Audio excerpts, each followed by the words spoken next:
Bismillahirrahmanirrahim. Assalamualaikum warahmatullahi wabarakatuh.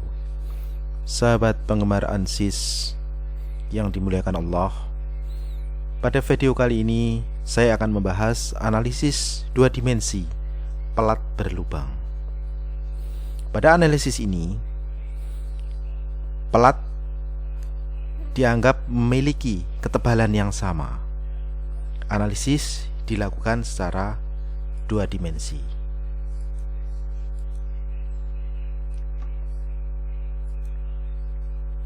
Contoh persoalan yang kita lakukan, yang kita bikin adalah seperti ini. Sebuah pelat berukuran 30 x 20 cm. Ada lubang dengan diameter 10 cm tepat di tengahnya. Tebal pelat 1 cm, bahan dari baja struktural. Mendapat gaya 1 kN tepat di tengah-tengah ujung yang sebelah kanan. Kemudian ujung yang sebelah kiri dijepit ya. Jadi mendapat tumpuan jepit. Kita mulai dari ANSYS static struktur. Kemudian kita klik geometri ya. Kita klik geometri. Seperti biasa kita buat unit. Kita tentukan apa meter, sentimeter, milimeter, dan seterusnya. Kita misalnya ambil sentimeter.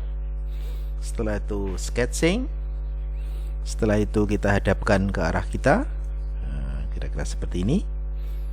Kemudian kita buat rectangle. Rectangle itu persegi panjang seperti ini. Oke. Kemudian kita constrain, artinya kita buat persegi panjang ini tepat di tengah-tengah sistem koordinat. Kita klik sini, kemudian klik sini, klik sini. Oke, kemudian yang kedua, kita simetri lagi. Untuk yang atas bawah, kita klik sumbu simetri, kemudian atas bawah sama. Oke. Setelah itu kita beri dimensi sesuai dengan soal, yaitu panjang 30 cm, kemudian lebar 20.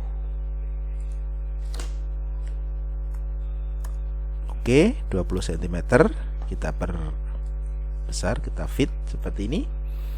Kemudian kita gambar lubang yang ada di tengah-tengah, circle tepat di tengah sini. Kita tarik. Kemudian dimensinya adalah 10 cm. Oke. Proses pembuatan sketch sudah selesai. Sekarang kita akan membuat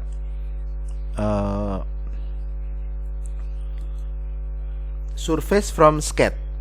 Jadi kita klik konsep, kemudian surface from sketch. Oke. Kemudian kita klik surface-nya, sketch-nya mana? Salah satu aja. Boleh seperti ini. Kemudian apply. Kalau sudah apply, ini ada surface, kemudian generate. Oke. Maka pekerjaan kita sudah selesai, yaitu membuat sebuah bidang dua dimensi dengan ketebalan. Ini tadi belum diberi ketebalan, bisa kita kasih ketebalan di sini 1 cm. Oke. Jadi ketebalan di sini tidak terlihat sebagai ketebalan seperti ini ya. Kenapa? Karena ini sebenarnya analisa dua dimensi saja. Jadi ketebalannya kita definisikan. Kemudian kita lanjutkan ke analisis. Tunggu sebentar. Seperti ini. Jadi ini adalah bidang dua dimensi yang telah kita bikin tadi. Perhatikan di sini ketebalannya tidak terlihat, ya, karena memang ini analisanya dua dimensi, ya. Tapi tadi sudah ditentukan, yaitu ketebalan di sini 10 mm, ya, 10 mm. Kemudian berikutnya adalah kita lakukan meshing, ya, meshing. Kalau auto ini coba kita lihat. Kalau auto bentuknya seperti apa? Klik kanan, kemudian generate mesh.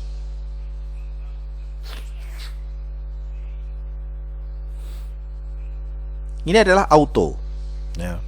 Perhatikan ini kasar sekali, maksudnya meshingnya kasar sekali. Ya. Kalau posisi di meshing baru ketebalannya kelihatan. Ya. Kasar ya. Ini bisa kita perhalus. Kita perhalus pakai klik kanan, insert, refinement. Oke, geometri yang mana mau di refinement? Seperti ini misalnya, selection. Oke, kita cek. Generate mesh, generate mesh. Oke, lebih bagus. Kalau kita pengen lebih bagus lagi, ya. Perhatikan di sini di bawah ada tulisan element size default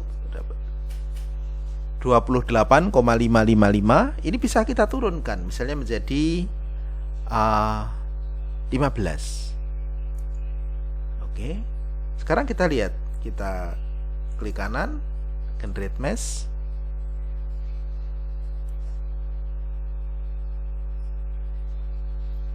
Oke, kita sudah mendapatkan meshing yang cukup bagus, ya. Nanti untuk selanjutnya Anda bisa mengubah-ubah ukuran tadi sehingga menjadi lebih bagus, ya. Setelah itu berikutnya kita pasang boundary condition, klik kanan, insert, fix support. Ya, kita ambil edge atau garis. Kenapa? Karena tadi ini kan sebetulnya tadi garis aslinya. Seperti ini. Play, oke. Setelah itu berikutnya di sini dikasih gaya.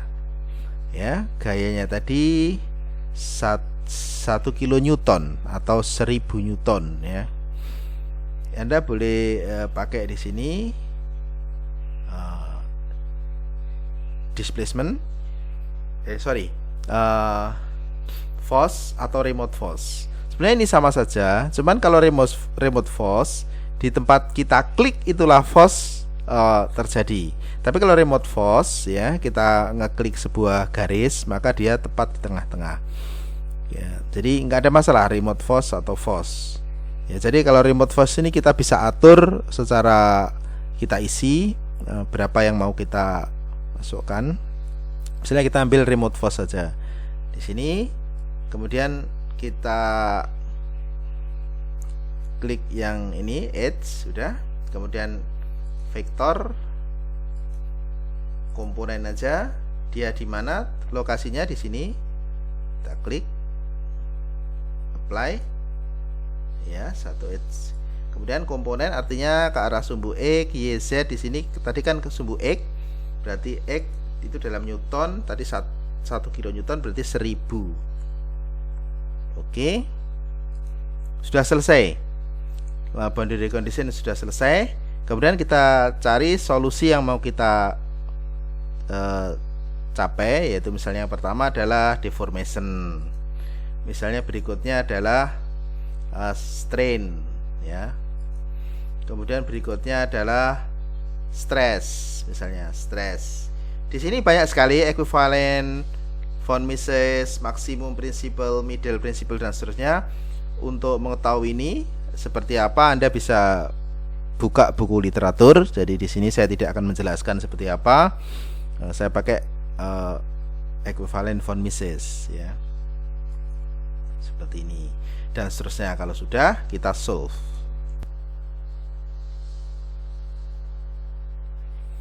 Oke, sudah jadi, ya, sudah jadi. Coba kita putar. Nah, ini adalah hasil dari simulasi yang kita buat, ya. Simulasi yang kita buat. Di sini total deformation, ya. Total deformation itu panjang terjadi deformasi total seperti ini. Yang merah yang paling besar sekitar 0,001 mm dan seterusnya, ya. Kemudian equivalent strain. Ini adalah strain, regangan, kemudian stres. Ya. Ini distribusi tegangan, ya, distribusi tegangan. Perhatikan yang warna merah di sini terjadi konsentrasi tegangan. Ya, terjadi konsentrasi tegangan. Ya. Kemudian apa yang bisa kita peroleh lagi dari simulasi ini? Maksudnya di sini ada disediakan beberapa hal, ya. Seperti contohnya stress tool. Oke, stress tool di sini meliputi safety factor atau angka keamanan. Kemudian apalagi? Misalnya force reaction. Force reaction ditanyakan di mana force reaction-nya itu. Kita ambil di fixed support. Di sini kan, fixed support. Kemudian kita bisa cari dan seterusnya sampai user defined result ini apa saja yang bisa kita cari di sini. Dan seterusnya ada moment reaction. Di mana? Misalnya di fixed support. Oke, dan seterusnya. Kalau ini tadi sudah dilakukan solusi, mencari tambahan solusi yang di bawah ini, kita tidak perlu ngeklik solve lagi, tapi cukup klik kanan, kemudian evaluate all result.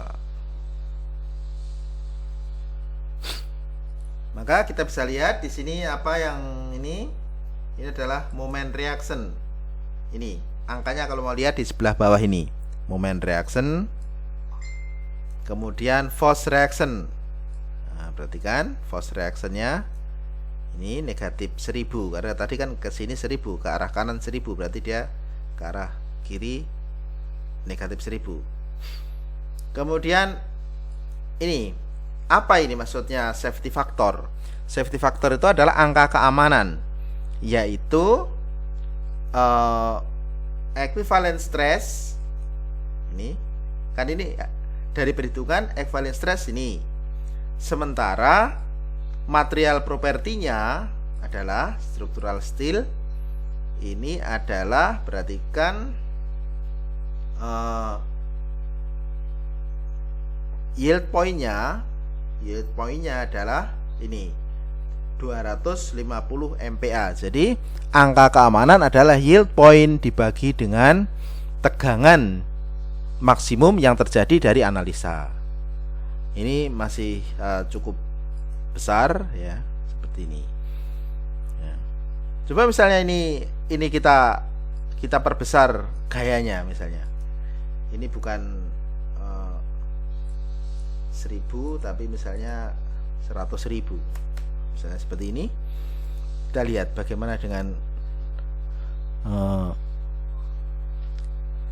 angka keamanan. Kita tunggu.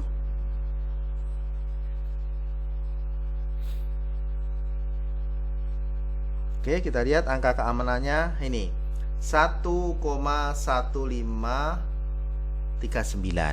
angka keamanannya. Kenapa? Karena equivalent stressnya sekitar 216. Padahal structural steel itu tadi kita lihat dari sini adalah sekitar 250 MPa. Jadi 250 dibagi dengan 216 hasilnya adalah sekitar ini. Jadi angka keamanan itu yang paling kritis adalah 1, karena artinya adalah tegangan hasil dari simulasi sama persis dengan yield point.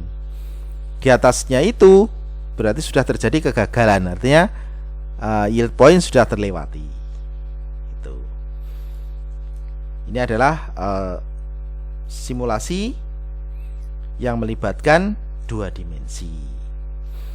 Kemudian berikutnya saya beri penjelasan masalah-masalah yang tampilan seperti ini. Apa ini display dan seterusnya, kemudian result dan seterusnya ini. Kalau kita tidak ingin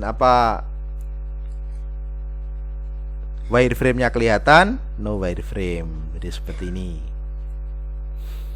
Kalau kita ingin konturnya itu smooth kontur, kalau ini kan ada garis-garis dengan tegas kan, kita bisa seperti ini, smooth kontur dan seterusnya. Ini adalah hal-hal yang sediakan di ANSYS, misalnya total deformation. Ini di sini ini adalah maksimum di mana? Maksimum di sini. Sekian, harganya berapa? Minimum di mana? Minimum di sini. Dan seterusnya.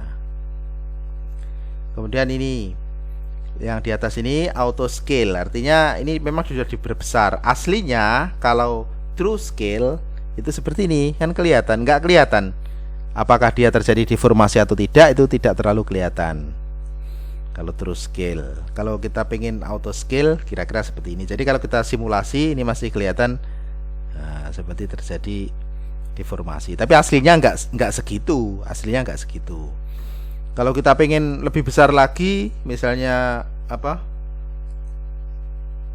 kali auto, ya jadi kayak gini. Tapi ya itu tadi, ini hanya ilustrasi saja. Saya kira itu yang bisa saya sampaikan pada video kali ini. Apabila ada pertanyaan berkaitan dengan simulasi 2 dimensi plane stress, bisa ditanyakan di kolom komentar. Assalamualaikum warahmatullahi wabarakatuh.